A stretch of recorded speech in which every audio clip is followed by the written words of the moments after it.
As European anger at Israel intensifies, divisions within the European Union are widening. Ursula von der Leyen said in her State of the Union speech that the Commission will propose sanctioning extremist Israeli ministers and a partial suspension of the European Union's association agreement with Israel. On the ground, Spain has recalled its ambassador from Tel Aviv, banned arms exports, and barred far-right Israeli ministers from entering the country, calling Israel's war a genocide. The crisis deepened when Israel launched an unprecedented strike inside Doha, targeting Hamas leaders during ceasefire talks. The attack sparked condemnation from France, the UK, Spain, and even the Trump administration, warning of dangerous regional escalation. Meanwhile, the global Sumud flotilla carrying humanitarian aid and activists like Greta Thunberg reported repeated drone attacks in Tunisian waters, raising new accusations of Israeli aggression beyond Gaza. Will European leaders finally act on their threats and impose sanctions?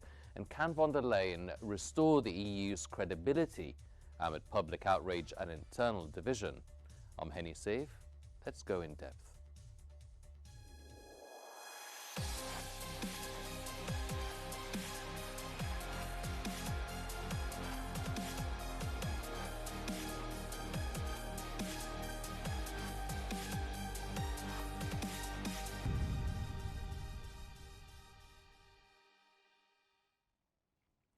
According to The Guardian, European Commission President Ursula von der Leyen has called for suspending EU trade with Israel, citing illegal settlement expansion in the West Bank, the war on Gaza, and attempts to undermine the two-state solution. In her annual State of the Union speech, she condemned extremist Israeli ministers who have incited violence and described Europe's inability to respond collectively to Gaza's humanitarian catastrophe as painful. Von der Leyen announced that the Commission would freeze bilateral support to Israel except for civil society groups and the Yad Vashem Holocaust Memorial, and would table proposals to suspend trade provisions of the EU-Israel Association Agreement. She also floated sanctions on far-right Israeli ministers Itamar Ben-Gvir and Bezalel Smotrich, though previous attempts stalled due to lack of unanimity among member states. Whether the divided EU will find enough support to act remains unclear, as even narrower measures on research cooperation remain blocked.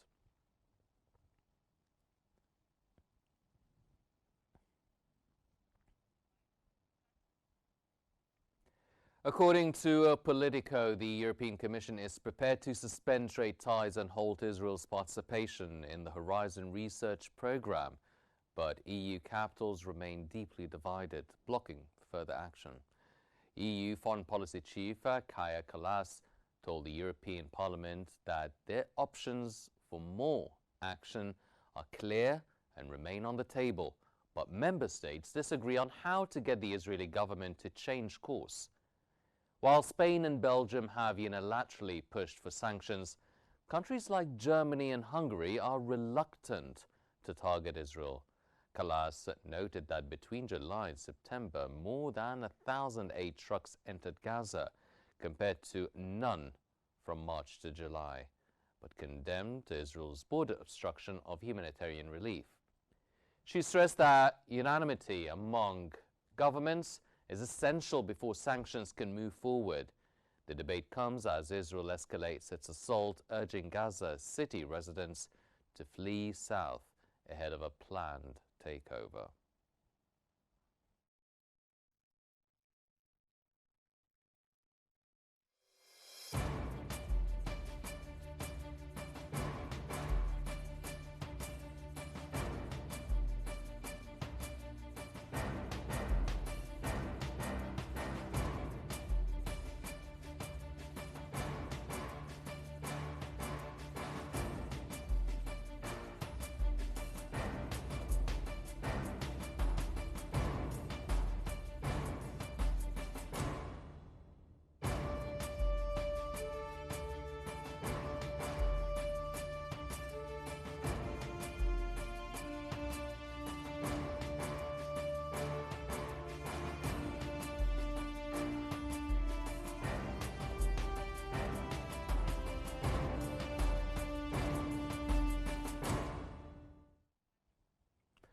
And for a deeper look into the story, we are joined from Brussels by Dr. Kamila Zaricka-Romanowska, the professor of the European Union Law and Security Studies. Welcome, Dr. Romanowska. The European Commission President Ursula von der Leyen announced that the European Union will propose sanctions against extremist Israeli ministers and partially suspend its association agreement with Israel. In her State of the Union address, she also stated that bilateral support for Israel will be paused, though cooperation with Israeli civil society will continue. A previous proposal to limit Israel's access to EU research funding lacked member state support. So the Commission will act independently. How do you assess those moves, and are they sufficient? And why do you think the EU is acting now rather than earlier? Well, first of all, we have to expect some kind of managed divergence when it comes to the acting. It's not full common line against Israel, but there are three forces which pull a little bit in the opposite direction. Because first of all, there's Council of the European Union arithmetics and legal threshold. Because anything more than targeted measures, such as destination violating settlers or specific minister, requires qualified majorities that are not there today, especially with Germany, Italy, and several Central European states, which are reluctant to greenlight trade measures that could rupture a key relationship. Moreover, there's a shift strategic focus after the last night Russia drones warn over Poland and Warsaw from Article 4 move. This is something which will make the reprioritization of alliance cohesion in air missile defense and the European Eastern Flank Watch. This is something which already has been addressed in the von der Leyen State of the EU, and this will require immediate term. This tends as well to lower appetite for intra-EU split on Israel while ramping joint deterrence measures vis-à-vis Russia. More importantly, there is as well domestic opinion pressure, because outrage at Gaza's humanitarian catastrophe is real and sustained in many member states. But it is a problem with which we can observe. It doesn't translate uniformly into the council majorities, nor into the societies. The most likely landing zone is a narrow, legally defensible, targeted package. The settlers, named office holders, etc. That preserves cooperation with Israeli civil society, balances proportionality, and avoids rupturing security ties at the time of heightened threats on the NATO frontier. So yes, this unity will be continued, and it won't be cured. A common line against Israel is very much unlikely, but there is a limited, targeted EU response paired with more robust humanitarian search and diplomacy, and that's realistic calling. This is important as well, because von der Leyen is showing that her credibility is not just about thoughtfulness and deliverability and consistency. It's as well political, because she's under very much pressure, heckling in the plenary, looming censorship attempts. In her SOTU, State of the European Union, she sought to demonstrate agency, pausing bilateral payments to Israel, which excluding part of civil services and yet excluding civil society and Yad Vashem, proposing sanction on extremist ministers, violence settlers, and tabling a part of special to the trade elements. Of course, this is something which translates into council-approved actions, and her credibility will rise.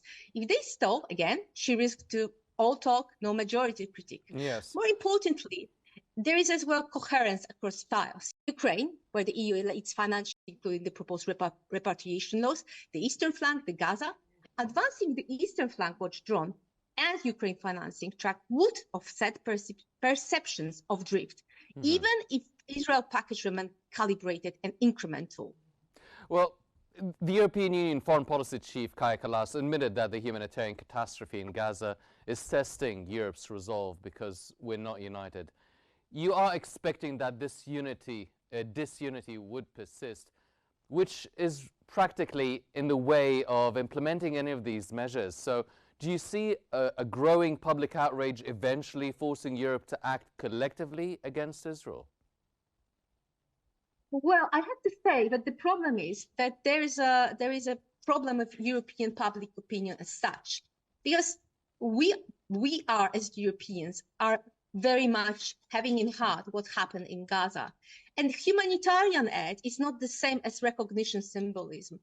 It is vital not to lose the sight what actually saves life, and people think about it, supporting various humanitarian causes. But the political recognition within the society of the European Union, which is clearly much divided, there is more and more growing contrast between hard left and hard right.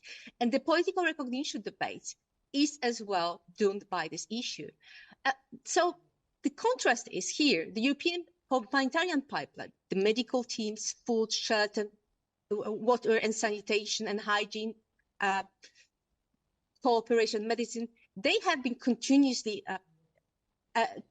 provided and in a large scale, and they are very much supported by the European society. But even though there are some controversies regarding UNRWA issue and US funding, which has halted in the 2025, the European society thinks about how to deliver the help and less about the political stance. And let's not forget, but we are having here the situation when EU already is funding through HCHO or ECHO and multiple partners its own Palestine donor group as well. And plus a Gaza reconstruction instrument, they support it from wholehearted. But let's not forget that we have here now as well the crisis in Africa, which is persisting for very, very long time, a human crisis of famine in Sudan, and in our corners, in our next to our external borders, we have Ukraine and Moldova who are suffering after the Russian attack on Ukraine. And unfortunately, this recalibrates focus from Palestine to those who are nearest, dearest, let me say it, and unfortunately requires certain recalibration as well when it comes to the continuous support. And we cannot forget what happened yesterday. Yes, because exactly. Now when it draws, exactly, the swarm over Poland was not an abstraction. It triggered Article 4 and rapid multi-air defense response. And von der Leyen Eastern Flank Watch drone goal, space-based surveillance and a drone alliance with Ukraine reflects the right military technological priority for the Union that must defend the skies and infrastructure now. Not Dr. only Romanovska, France, Spain and the UK condemned the Israeli strike on Qatar yesterday. Now, with Washington also signaling displeasure, do you see Europe may be seizing this moment to carve out an independent position from the US?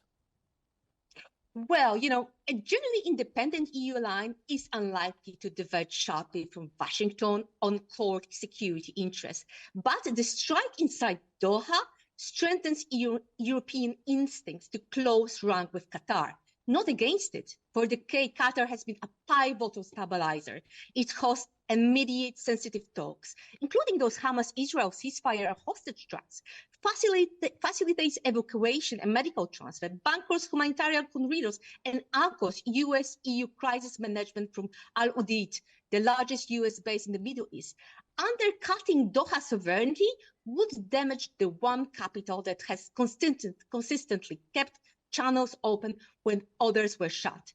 The Qatar Coast Guard is a part of the stability story. In recent years, it had fired a modern fleet of fast interceptors and offshore patrol vessels, improving whole maritime domain awareness, SIR, the energy infrastructure protection in waters through which is significant, shared EU-relevant LNG flows. Those capabilities, buoyed up with major deliveries from regional shipyards, make Doha a credible maritime security partner at precisely the moment Houthis spill over and the state, non-state joint threats are proliferating. For Brussels and key capitals, the policy implications are straightforward.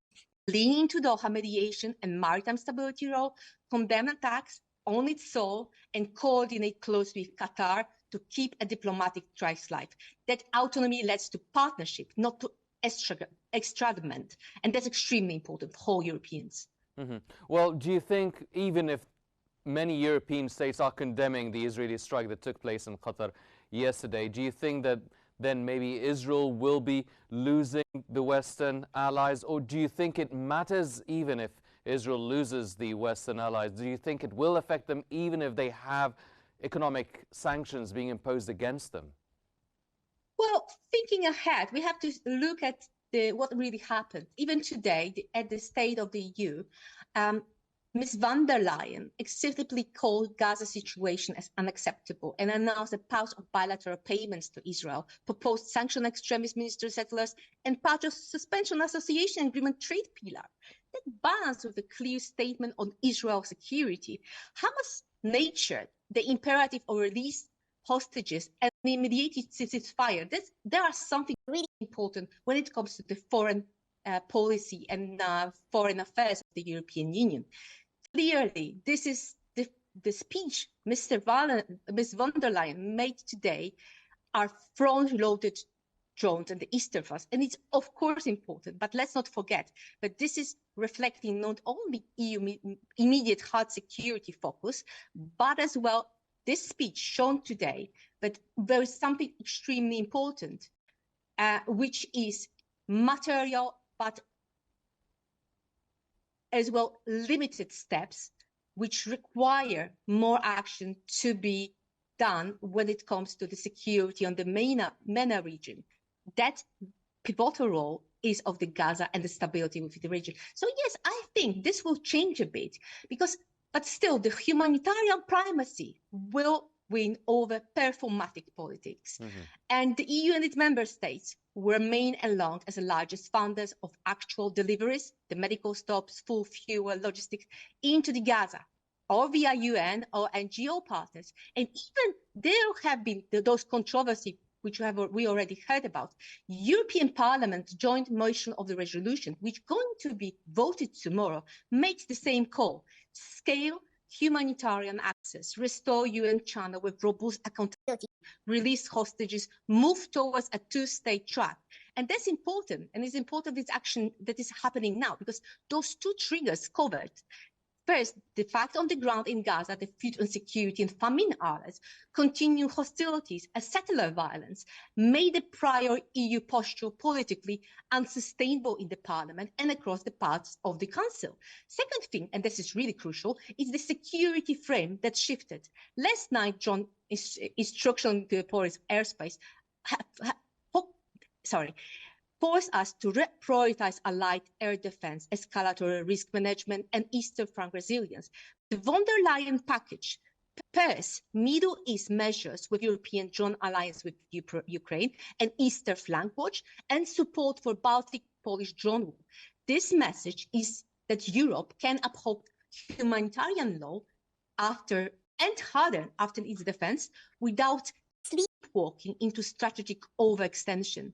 That's really important because, well, let's say we can ask about whether it's sufficient or not. But these are sellings which are feasible without breaking EU unity and movement when NATO cohesion is being tested. Their adequacy will be judged. Well, let's look at some of the measures that are actually being implemented. Spain has permanently banned the arms exports to Israel and imposed sanctions on far-right Israeli ministers. Describing Israel's war on Gaza as a genocide officially, how significant is it that a major European Union state is now using such legal and diplomatic language? What precedent could this set for the rest of Europe? Well, it's significant norm shaping, but not yet system changing. Spain's steps to expand the permissible policy envelope inside the EU, emboldened like midden parliament, and create reputational pressure in Council working group. Yet, as long as the core member states remain cautious and the US strategies stays engaged in Israeli deterrence, we should expect a sort of a patchwork. National measures plus EU-level listing on violent satellites plus Commission proposal that face rule Council arithmetics short. In short way, Madrid's move matters, but the center of EU gravity remains calibrated, especially amid an acute drone air defense crisis on a NATO border. But let's not forget that we are just ahead of the UN summit. And this, whatever happens then, can change a lot. Well, what about the attack on the Sumud flotilla carrying aid and activists like Greta Thunberg?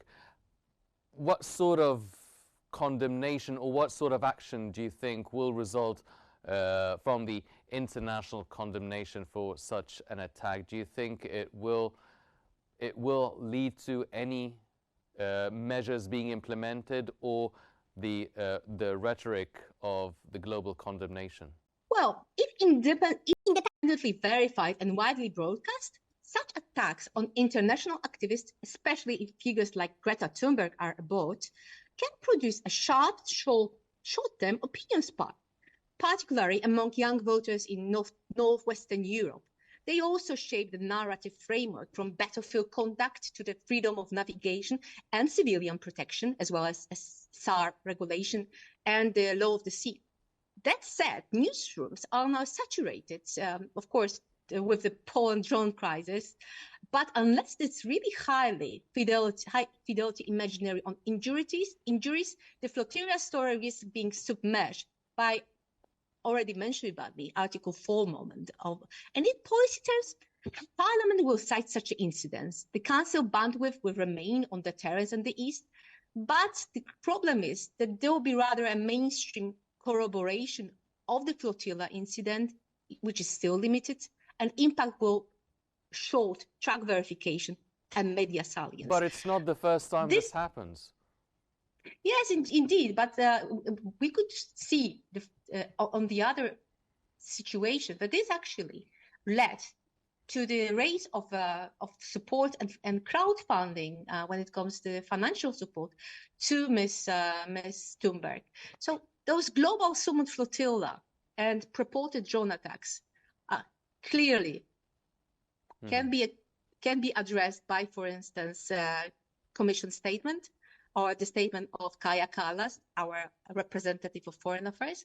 But in my opinion, this news will be short-lived because, unfortunately, for the Europeans now, the attack on their soul and on the borders and real genocide, which is happening, for instance, in Gaza, it's far more important than political activists from Miss Greta Thunberg. Yes. Organization. Well, Dr. Romanovska, 116 former MEPs, including the former European Union chief diplomat Josep Borrell, have urged suspending the EU-Israel Association Agreement. Do you see this pressure from within Europe's own political establishment as a turning point in EU policy, or will it remain merely symbolic? Well, I have to be absolutely honest. Working for a very long time, over 15 years in the European Parliament institution, I have to say that letter from those MEPs is mostly symbolic, unless it lands inside institution legislative machine. Ex-MEPs can shape the debate, but formal traction comes from the Parliament's group and the Council. Where we do see actionable momentum is now in the European Parliament's values resolution this week. Gaza at the breaking point, pressing famine relief, hostage release, and all those steps which needs to be taken toward two states.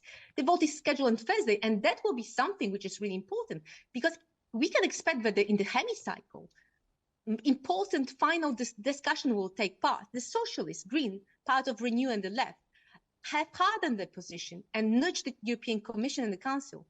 But ultimate trade pillar suspicion still needs to be qualified by the majority of member states. And let's not forget, it's something really important, and I hope I don't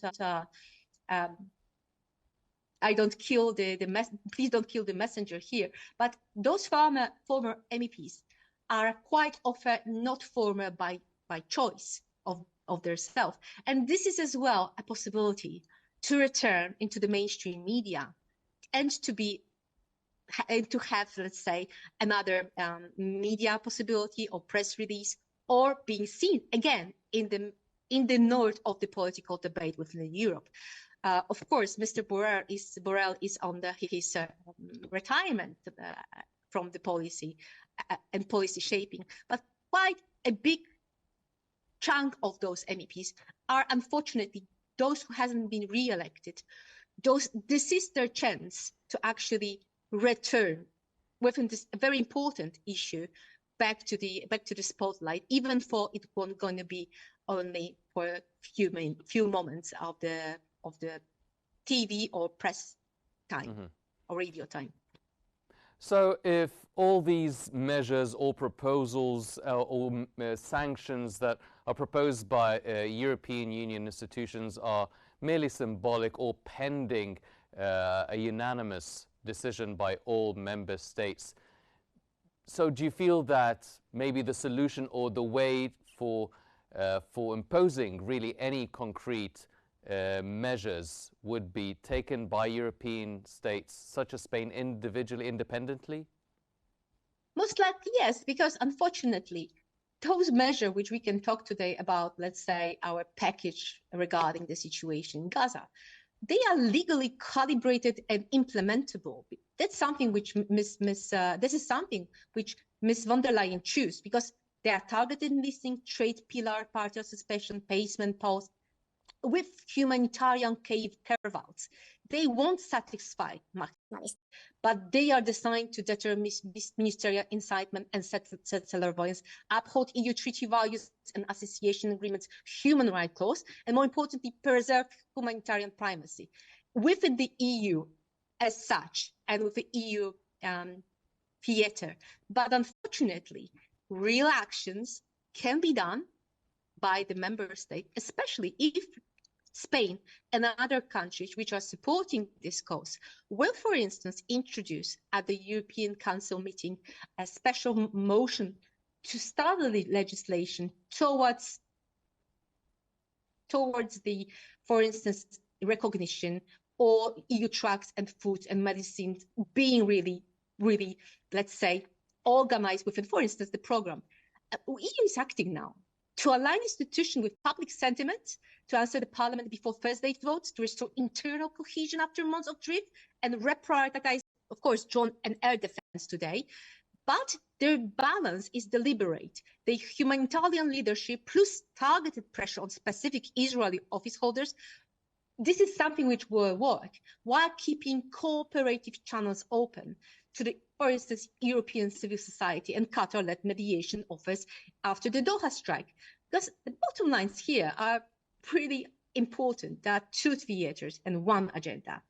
This week, drones and NATO is more important than any other issue. Gaza remains morally central, but is institutionally lower because of anonymity rules. Humanitarian primacy over symbolic votes remains important. EU humanitarian pipeline continues at scale, even as UN politics fracture. That's where Europe's comparative advantage and credibility lie. More important, the Qatar matter, protecting Qatar's sovereignty and mediation role in European security interest, diplomatically, because of the hostages, of ceasefire military, and more importantly, strategically. This is why von der Leyen. Well, it seems that von der Leyen, the European Union seems to be taking steps to sanction Israel and condemn its crimes, while the US continue to shield Israel. How do you think this could affect the relationship between the European Union and the US, or the US and the individual European states that are taking measures? Well, France, Spain, and United Kingdom condemned the Israeli strike on Qatari soil. The Washington signaled its displeasure. We can expect that Europe is going to defend Qatari sovereignty and the integrity of a critical mediation hub, just to posture anti-US, because Qatar hosts Al-Udeid, the region's largest base, and CENTCOM, Forward HQ, and it's central to de-escalation and hostage diplomacy.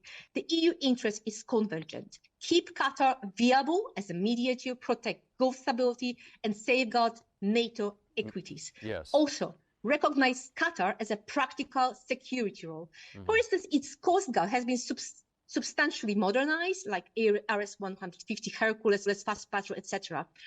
Underpinning Gulf maritime security. This is asset that Europe quietly relies on for regional stability and move Qatar forward EU line, like banking mediation, maritime security, in both principled and strategically prudent. Yes. And it still leaves room to insist Definitely. on HIL compliance by all armed actors. Dr. Kamila Zarikta-Romanovska, the Professor of European Union Law and Security Studies, thank you very much for joining us here on In Depth. Thank you very much. It's a pleasure. As Israel's war on Gaza continues and its aggression now spills into Qatar, Europe finds itself at a decisive moment. Sanctions and condemnations are growing.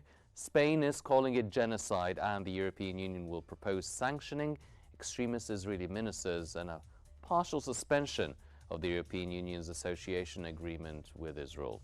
The question now is whether Europe will rise to its own values or remain complicit in silence. I'm Henny Saif. Thank you for watching.